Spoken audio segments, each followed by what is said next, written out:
Welcome to the Speckle Park podcast, where we look behind the scenes at the incredible breed designed to maximise profit, minimise inputs to build a high-performance commercial herd.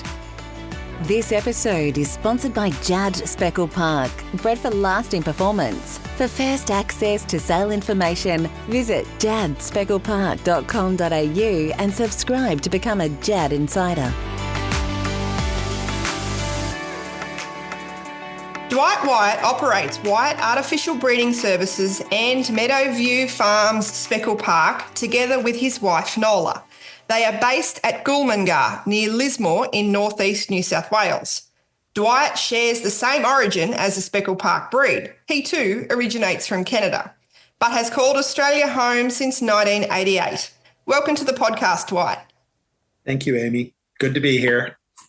Tell us about your childhood back in Canada. Where did you grow up and what was childhood like?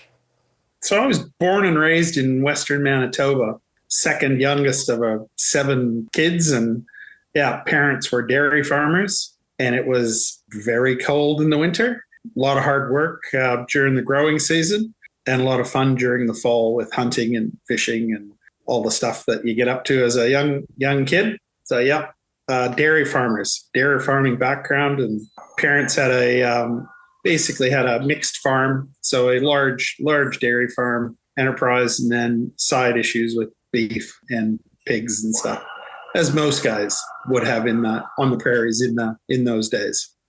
What was your earliest agricultural memory, and did anything from your childhood inspire you to take the career path you chose?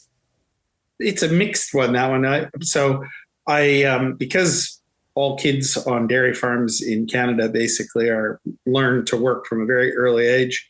My job in the dairy was basically cleaning the cows, because it was originally a tie stall and then it went to a freestall barn. So I was responsible for making sure that cows were cleaned and bedded, and then calves, production of calves, whether it was for beef or for dairy. So charged with that task of keeping them alive.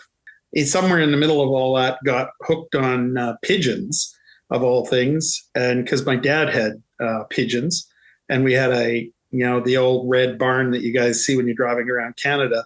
The loft was full of pigeons, so we got hooked on pigeons and the genetics and how to do all that.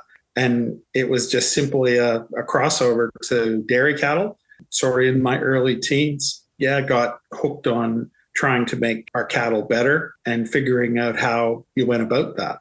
So why pigeons? Well, the great thing with pigeons is that you can do lots of different things, really small generational times where you can change colors of pigeons. You can make them turn from looks like a racing pigeon to a fancy pigeon by giving it feathers on its legs, and lots of different things. At the time, I didn't know about how many pigeons there. There's like 900 different breeds of pigeons. And that started me. So my parents thought it was a better idea that I had a loft with some birds in it rather than break my neck climbing up in the rafters of the barn, trying to, get baby pigeons from their nests up high in the rafters. So yes, it was a safety thing, kind of. Fair enough. Can you please provide listeners with an overview of your career to date? And at what point did you end up in Australia? So I got into artificial breeding of cattle by accident, kind of. In Manitoba, the technicians are all provided for in different areas. So we had a technician that was close to us, and he ended up getting hurt.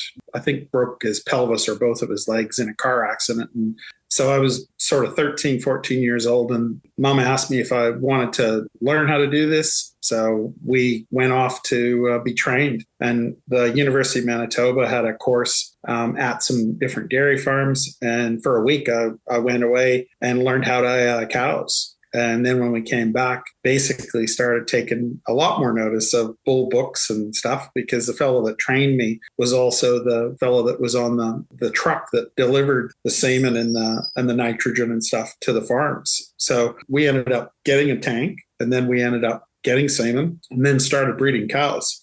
And so after 12 months or more, it was probably, now it'd be 2 years, I guess. I ended up being a technician for our neighbors, and then it just sort of grew. So by the time I was 17, I actually was given an area and looked after that area. And the fellow that trained me ended up being my boss, John Klagenberg from, it was University of Manitoba.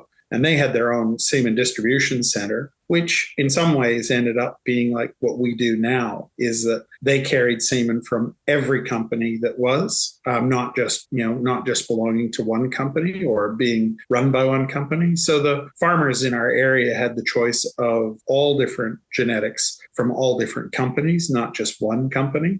And at the time, that was a big thing, which nowadays it's actually changed because most of the companies in Canada run their own technician services and their own sales force. So it is interesting now how it's sort of gone back the other way. So yeah, and it was basically the necessity of, we weren't going to entertain the thought of, we were an Ayrshire farm, and running an Ayrshire bull was fairly risky because at that time they would have still had horns. And whether you wanted to have a bull outside or whatever, not really an option in the winter because of the cold weather. So all the cattle are housed inside and all basically looked after. And we're talking sort of mid-80s, early to mid-80s. And so, yeah, AI was wasn't really a new thing, but for farmers to be doing their own, that was kind of new. Most everyone had technicians. So it was interesting. The area that I worked in Manitoba was Gladstone and Neepawa, which is sort of that middle part of Manitoba on the western side of the lakes. So how did your career progress, and then how did you end up in Australia from there? Well, so one of the things that happened is that when we were I was getting older and I was the last son at home, and the thought was that we'd probably take on the dairy farm in a partnership with mom and dad. So a couple of things happened. And anyone that's been on a farm with your father, it's an interesting exercise. And what we didn't know at the time was that my dad had the early onset of Alzheimer's, and it was a really hard gig to try and work and, remain somewhat friends with your father when just weird shit going on and you had no idea what it was. In the middle of all of that too, I ended up getting urticaria, which is, my allergy to cold. And I had, probably 3.5, 4 years of being, in a program with doctors trying to figure out how they could control it. So that is when I would leave the house. It's about a 40-yard walk to the dairy. And by the time I'd get to the dairy and step inside, as soon as the hot air hit me from inside, I would actually break out in hives. So my hives would basically go from the top of my head to my feet. So they were trying to control that with different drugs and stuff, and it wasn't working. So eventually my doctors that were looking after me said to me, like, you need to go somewhere where it's warm. Because you're not going to last here very long. It was essentially a sentence that they gave me and said, you got to go somewhere else because this is not working out like it should. So after I would get hives, it would take me a couple of hours to get my body right again. I'd actually have to go sit in a hot shower or a hot tub and get my internal pressure or my internal temperature right again. It was just really, really weird. So you can imagine trying to work on a farm and be productive and do stuff, and then having to spend, a couple of stints a day in a shower or a tub just to try to get rid of the hives. We ended up, parents decided to sell the farm. So folks from England came in and bought it. And in the middle of all of that, you've got to remember too, like, this is the 80s, so mid 80s. I decided that I would have a crack at moving to Australia or working in Australia. So I sent letters off because we were in the Ayrshire Society, sent letters off to Australia, sent some to New Zealand as well. And the first person that responded was Eunice Scott. And, it was that, 3 weeks for a letter to get to Australia, 3 weeks for a letter to come back. And then hers was basically the first letter that I'd got, and she put a phone number in there. So, those days it was ring the operator. You had to book the call and then make the call. So spoke to Eunice, and she was just like, yep, she'd take care of us. That was going to be, if I went there, I could make that my base. She had work for me if I wanted it, but all of her friends basically up and down the East Coast of Australia that she'd organized for me to go and stay and work with them as well. So it was just this whole thing. Essentially, that was when I moved. I came out here in 86. There's no internet out here. There's no FaceTime, no email, no nothing. It's just like, it was like moving to the end of the earth. And so, for writing letters to my mother was just like, it was insane. So when I got here, I just couldn't believe this place. Like, it was just supposedly wintertime, and it was just the most amazing place. And it was, rang my mother and said, I like it. I'm going to be here for a little while. And that's kind of how it started. How did you find that process of adapting to a new life in Australia? Really easily. Like, it was really, Australia was not that different to Canada, really, in a lot of ways. Warmer. Just warmer. And someone from Manitoba would be, I was very used to seasons, like absolute, everything has to be done by this day to make sure that you've got stuff to harvest by this day so that it's in before the snow, all that kind of stuff, right? And it was just to come here and people are just like, we'll get around to that tomorrow. It's, let's go. We're going to go watch cricket, or we're going to go do something. And it was just like, okay, casual, very, very casual. And it was pretty cool. It was not the sort of rip, tear, and bust of North America or farming on the prairies. Like, it was a change of gears for me. Can you please share who's in your family and where you live now? So Noela and I have two boys. Both are married, and we have a granddaughter. Sophie and Curtis have a daughter, and her name's Pippi. And then Matt and Jen, they're married. They live up on the Gold Coast. And they have granddoggies. Moved here in 89 to Lismore. So we've lived here ever since, through all the floods and all the rest of it. So, yep. That's it. Describe your business, Wyatt Artificial Breeding Services. What is it that you do, and what geographical area do you cover? So we're basically a herd improvement company. Anything to do with basically making your herd better, providing a service to farmers to get that job done. So whether that's filling tanks, keeping your genetics cold, to some guys like our dairy clients. We do a lot of selecting of bulls for them and sussing out, trying to find new genetics and trying to make them more profitable. Our area that we cover is from probably Gympie in the north out to Toowoomba, Oakey in the west in Queensland, through the Lockyer. And then in New South Wales, we sort of cover from the Tweed Coast Run out to the Western Run, which is Inverell, Glen Innes, Guyra, and then down to Gloucester and Taree. Have a pretty good area to cover. A lot of dairy farms in Dorrigo still that we deal with. Our business is still predominantly dairy orientated, but we do have a lot of very good beef clients that they make our life interesting. Dairy guys seem to be a little more organized when it comes to this is when they need the semen by, whereas beef guys will ring up pretty much a couple of days beforehand and go, oh yeah, we forgot to get this. So it's a quite an interesting business. With the beef guys, most beef fellas would do their own, procure or find their own genetics. We just basically handle all the wholesalers that are in the company. We are their arm in this neck of the woods. Mm-hmm. So whether you're ABS or CMEX or whoever, we try to deal with all the companies. We try to make sure that we've got semen on the truck for guys. If they need it in a hurry, we've got it on hand. Mm-hmm. What do you enjoy most about your business? Farmers. I love dealing with farmers and talking with them. Yeah, whether it's about anything. really. In some cases, we're pretty much the only people that are on farm and talking to these guys, whether it's, the family, whether it's mom and dad, whatever. Some farmers don't see a whole lot of people, like some dairy guys. Yeah, they don't have a lot of people coming on the farm. It's, we're there pretty much every 9 weeks.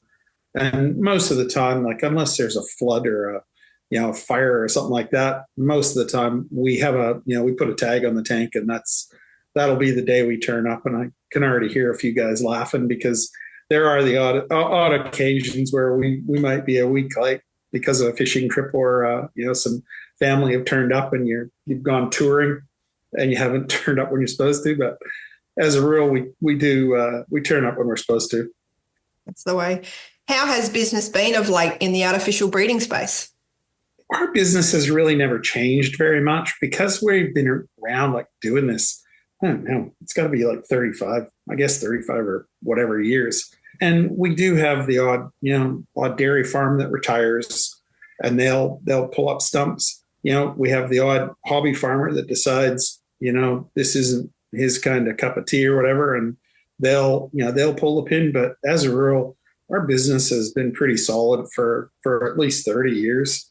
Hasn't really wavered too much up or down. We're still sort of filling the same number of tanks, and it's a very interesting business because different people come on the run with you, and they're like, you're telling people that the person you're talking to, I knew them when they were like this big, you held them in your arm or whatever, and while you were filling a tank, you were nursing the kid, and it's just like, yeah, now they're an adult and they're working on the farm as well. That part, it's the same as your kids. Like, it's just, the first time we met them, they were just tiny little buggers, and now they're, they're doing their own thing. That's it. What was your earliest involvement in the Speckle Park breed, and how did that come about? We were always looking for different things with regards to our dairy beef end of our business with the dairy guys. And we've used the entire gamut of bulls, whether you go with Brahmins or like pick a breed. And I really do think like we have used and tried, I think, every single breed that has been here, right? Piedmontese, for God's sakes. Like, it's just, Belgian blues, all different things, trying to make it so that dairy farmers had another product that they could sell, that they could get some money from. So the original Speckle Park that was used here, I don't actually know his name because the straws were only ever had double X on them. So I assume that they were before Rolling Stone and those bulls that Alta had collected, because that was the codes they used on them. And I think it might have been like Northern Star or something like that, the bull was. I can't actually tell you. I've been looking, trying to find it. So he was a double X bull. And he was a skunk. So the calves that came out were predominantly black out of the Holsteins. And that was my first sort of Speckle Park thing. And I was like, these calves, they were different, right? Different shaped. They had really nice shoulders on them. They had really, really good flat backs, big asses. And the guys genuinely liked the calves. Like, they were making good money off these calves at 6 and 8 weeks old. So fast forward, I think 12 months later, I took Curtis over to go deer hunting. And I think it was 2000. Over to Canada? Yeah, to Canada for a father-son thing. When they turn 13, they can go hunting. So we went over, and one of the things that we actually did was we went to Agribition. That was something that Curtis wanted to do. My cousin lives in Regina, and so we went there to visit them and to go to Agribition. So that was where we first saw the speckles. And I think it was 2007 is the date that I have here. That's when Curdy was 13. And from there it went. When we came back, we basically, spoke to guys from Alta and started trying to get bulls then. And there was a bit of a lag. And the first bulls that we ended up getting, I think we ended up getting them through CMEX. And that would have been like Stan's Loan was one of them. And so we had these bulls and we just started running with them. And it was really interesting because the first calves, of course, came out. They were beautifully marked. And of course, the calves were like, they were just so quiet, dead quiet. And most of our farmers they were struck by them. Like, they were just like, this was something. So it started from there. We ended up buying our own bull, which was one of the Wattle Grove fellas. That was Moonshine.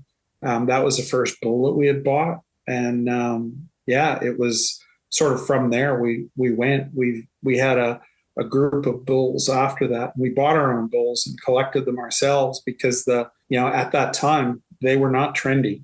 The AI industry had really not grasped them, or we had to go find them. And in the early days, Leighton Turner from Waratah was very good to us. Always managed to find us a bull that was very good for small calves and massive growth.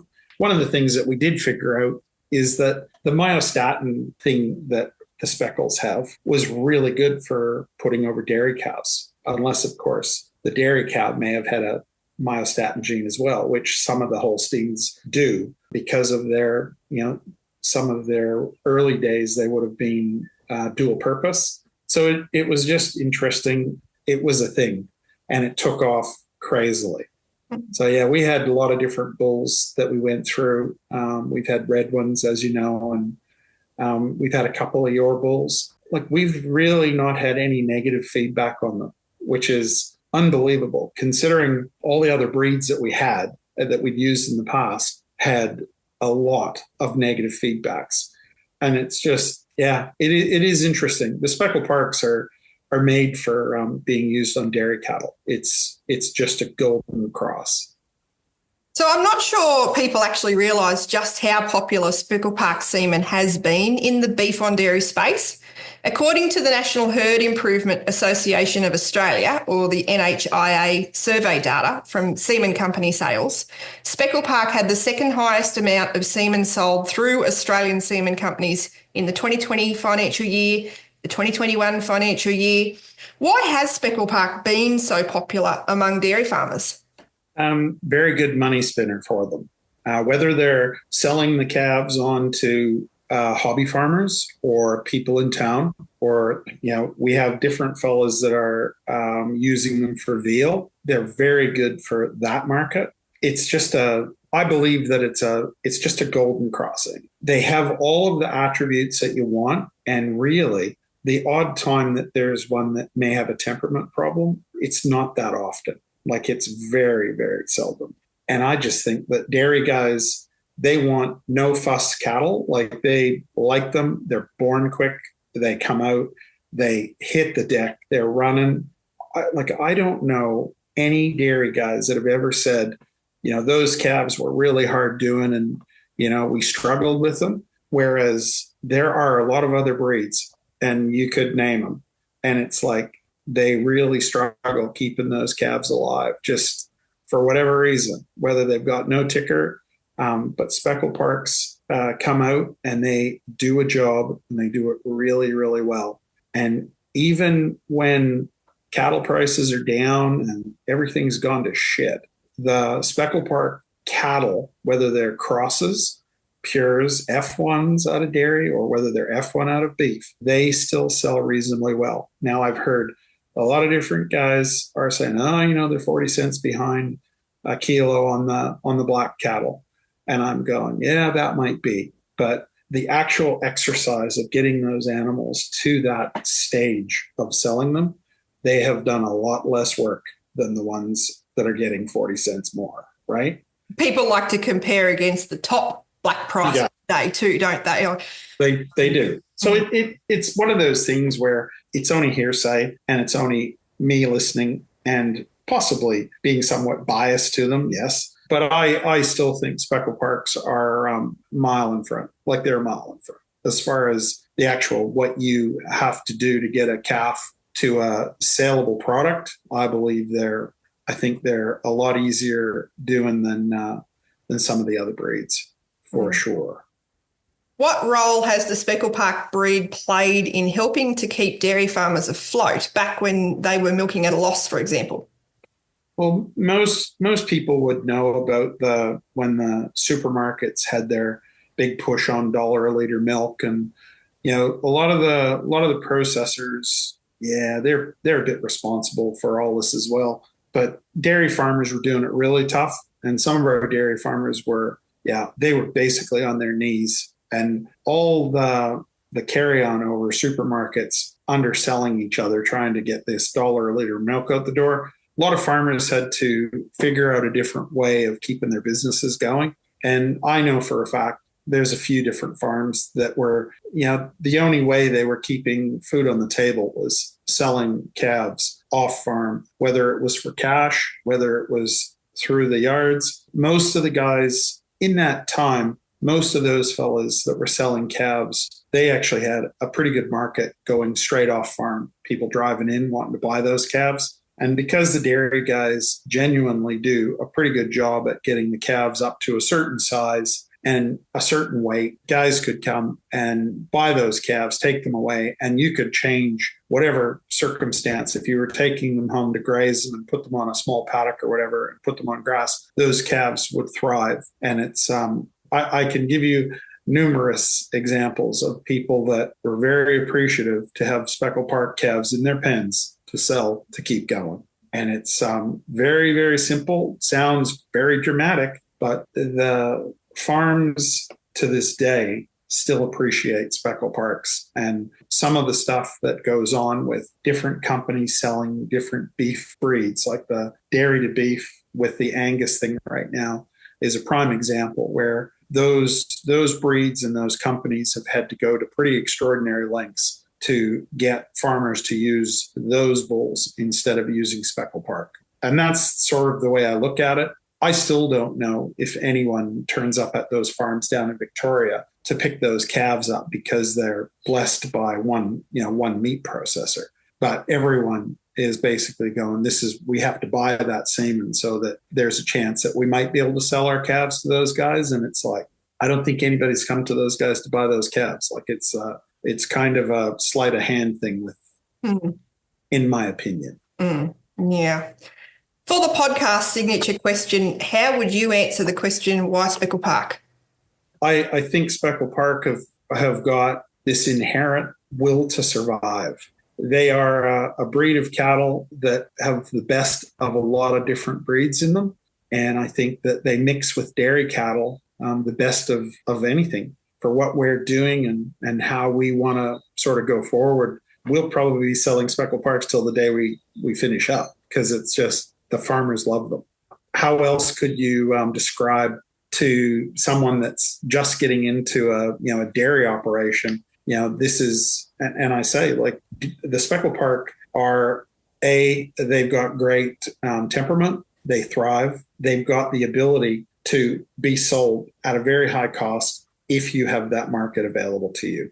And by that, I mean hobby farmers or guys that have got a few acres at the back and they want to have some cattle and, they want to be able to either raise some or eat them. Even with the dairy in them, they still make very good carcasses and they certainly taste good. So yeah, that's a very complicated question, Amy. No. I believe you know of a dairy farmer or two who have milked F1 Speckle Park dairy cross cows. Can you tell us about that? Yeah, no, we've got a few different farms have done that. And essentially what they're doing is, so those crosses off a Holstein or off Guernsey cows have basically got a very, very good udder. They're not a beef udder and they're not quite a full-blown dairy udder, but they still give a lot of milk. So we've got guys there that have milked them, and some of the crosses have done over 30 liters a day. The same thing with all of those animals that have a bit of beef in them. The thing is that once they go in calf, the milk flow dries up pretty quickly. So those farmers, they might have those cows' calves on the robots being fed. And when it comes time, like they might get 90 days out of these cows, they'll just take the calf and put it back on the cow. And those Speckle Park calves, they will mother up instantly. It's like a milk bar thing. Some guys don't like that. Like some beef breeders really frown upon that. But it's one of the other things about Speckle Parks that if there's a cow waddling around and there's a calf bellering, those calves, they will snuggle up and have a drink off pretty much any old cow that's walking around the paddock. It's just the way that they are. Speckle Parks are very high on mothering. So it's just, it's interesting. What does the situation look like presently for Speckle Park semen sales and for other breeds like Wagyu and Angus, including for beef on dairy?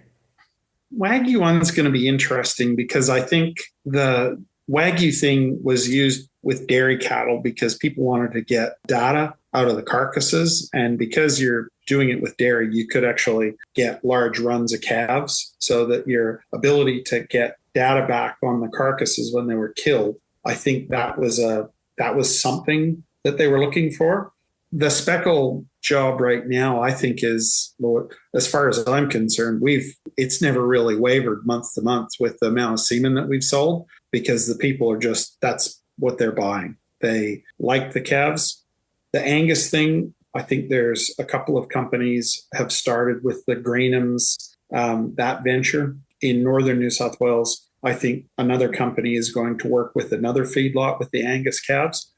The problem is that once there's an oversupply of animals, anything that's got dairy cross in it is going to be the last thing that they buy. If it's a beef animal, if it's a beef F1, they would have priority over a dairy F1. I'm very sure of that.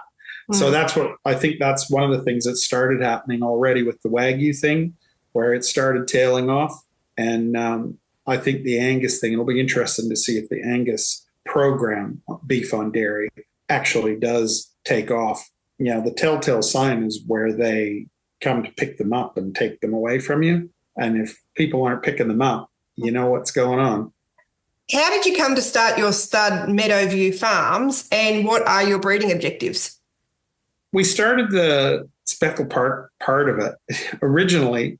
Thought we would, we'd have a little bit of fun showing cattle and that, and figured out fairly quickly that, didn't really have that kind of time up our sleeve. So we actually got into buying some embryos, put a few embryos in, and then we ended up going to one of the Waratah sales and bought a couple of cows. And from there, it basically went. We actually had a young fellow working for us, and he was very much into showing cattle, and just that was his thing. He just loved it. And so he did most of the work with the cattle. And not that we actually ever got to a show, because it never transpired. It basically went on the back burner. And then he moved on to doing his own stuff.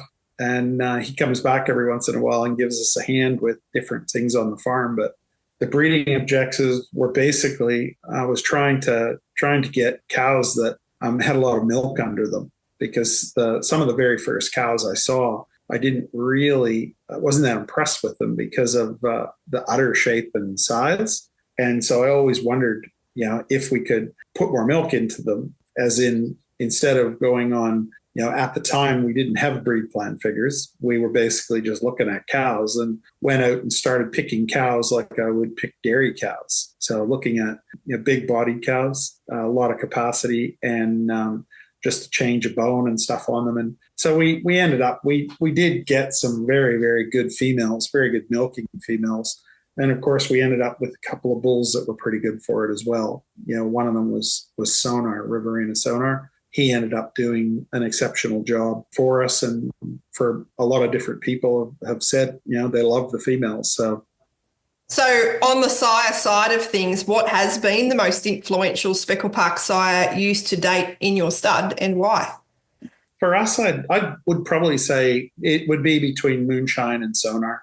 They've been certainly, Moonshine left amazing females. He was, originally when we started, we had a pretty good Angus herd, which were based on like Boramuka and Beavers, Eaglehawk lines, and some Alumi Creek lines and stuff that we had bred ourselves. And we threw him into the mix. We AI'd and did all sorts of crazy things. And the females that we got out of him, I mean, we've had them for probably 14 years, 15 years. So, there's still, I think we've still got 3 or 4 in the commercial herd, and certainly have some nice females in the stud herd now.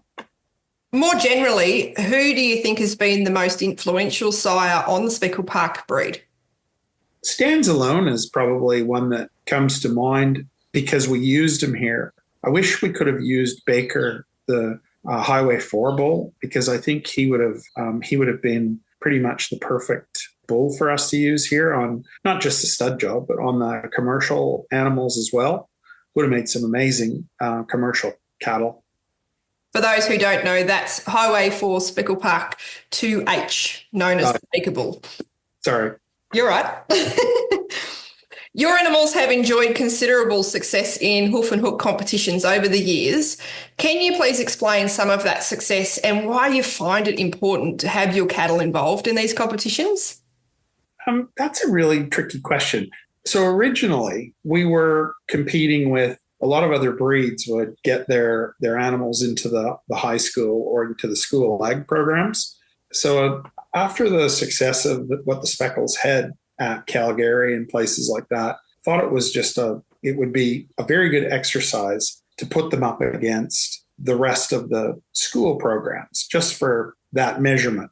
That happened, and we were really surprised by that because, as you know, the high schools or the ag programs have a lot of different systems on how they feed them. No one's got the same recipe. Those animals, even through different high schools, I could go to wherever and be fed whatever, and they would still perform and they would still dress. Some of them may not have won on the hoof, but on the hook, they all did really, really well. So then it kind of went to, we had steer jocks, for lack of a better word, guys that just professionally do this. And so we threw them into a couple of unknowns, and they went really, really well. They did a hell of a job. And I mean, we've still, to this day, we still have people coming and going through our, the mails and looking for steers and earmarking them from a very early age that they would like the opportunity to buy that calf, and et cetera, et cetera. So this year, I think we've kept 2 bulls complete, and the rest of them will be steers. The bull market is pretty hard to sell into this year. Speckle Parks are long-lived as bulls, as you guys know. You guys have sold Quistacat on, and we're the same. We sold Chimerico on to another farm. They are survivors, and it's just crazy. We've got different fellas that have had 8 or 9 different beef bulls, and they've still got Speckle Park bulls that we've sold them all those years ago. It's crazy. So it's a thing with the Speckles. A lot of people won't understand that, or it would seem quite foreign to them, but Speckle Parks are survivors. Yeah, and people need to put a value on that, don't they?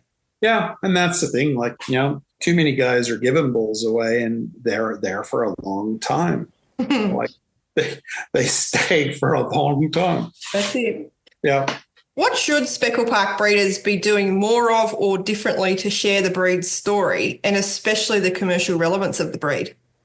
I actually don't know, Amy. That's a really hard question. I just think, well, for a start, the podcast is something because you're getting, you get a different story from each of the people that you talk to. The Speckle Parks, I think they have such a good story to tell. Like, Speckle Parks have got so much going for them. I think Christine said it best. I think if it was her that said that Speckle Parks will be here long after all the people that have tried to make their millions have moved on or died, the Speckle Parks will still be here at the end of the day. It's just all the greedy people will be gone, and it'll just be the farmers that are left with them. And I don't know if that was Christine or if it was Merle. I'm not sure, but somebody said that.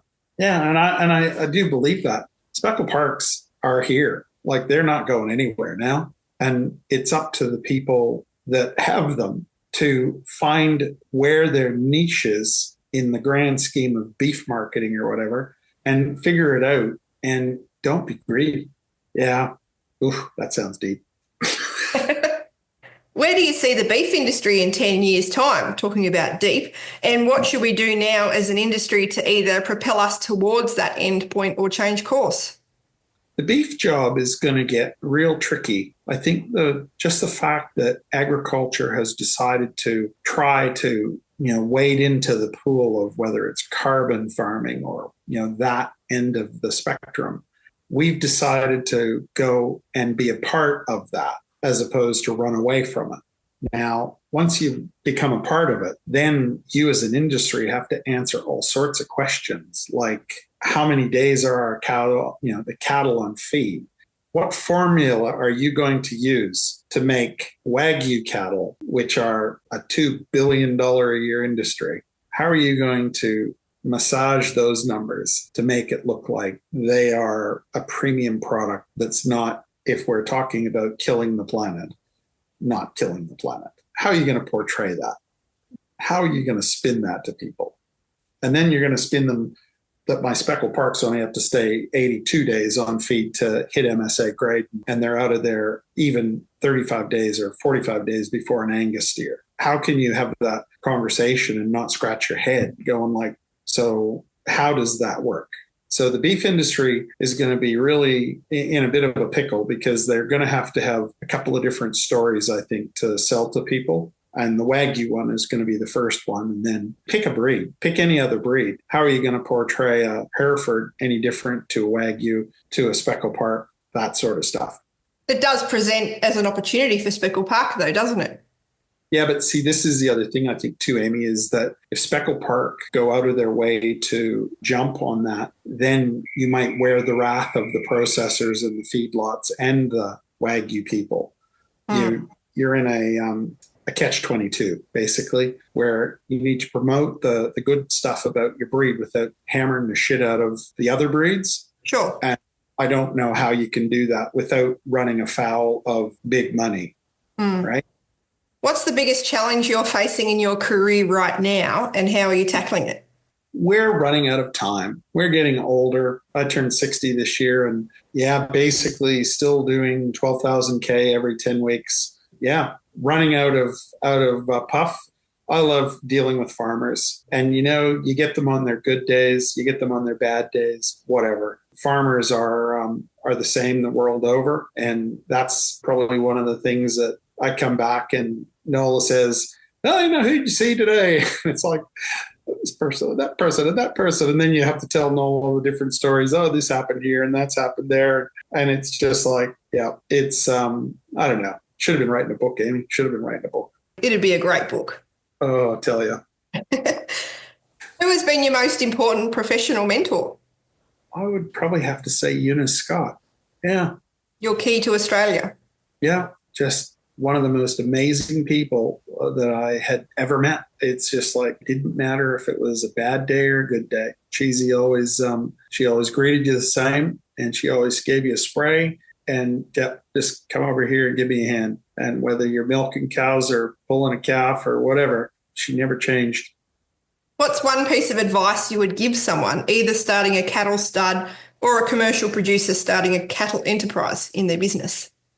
Talk to as many farmers as you can, find the good ones and find the bad ones, and figure out between the two how and why makes them good or bad, and then take your lessons and then make friends and stick with the good ones.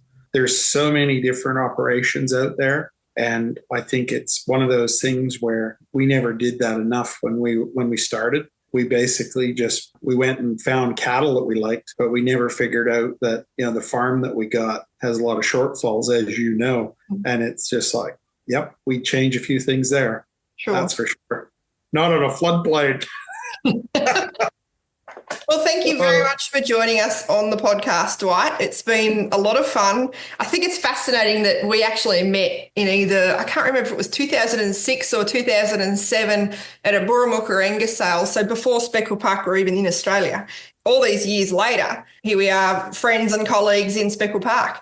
Yes, the journey of what we do and how we do it, and when you bump into people, is so amazing. Because at one stage, I had no idea that Jad, who you guys were or whatever, but I do remember you as a eager newspaper reporter, and I do remember Justin as being this crazy lad next door that would always, I'm pretty sure he used to help me freeze brand, or at least he used to console me after I had the shit kicked out of me after freeze branding. But at the Burramuka pub, or at the Bingara pub, sorry. Yes, indeed. Good stuff. Well, thank you very much, Dwight. All righty, girl. I look forward to hearing this one. Good stuff.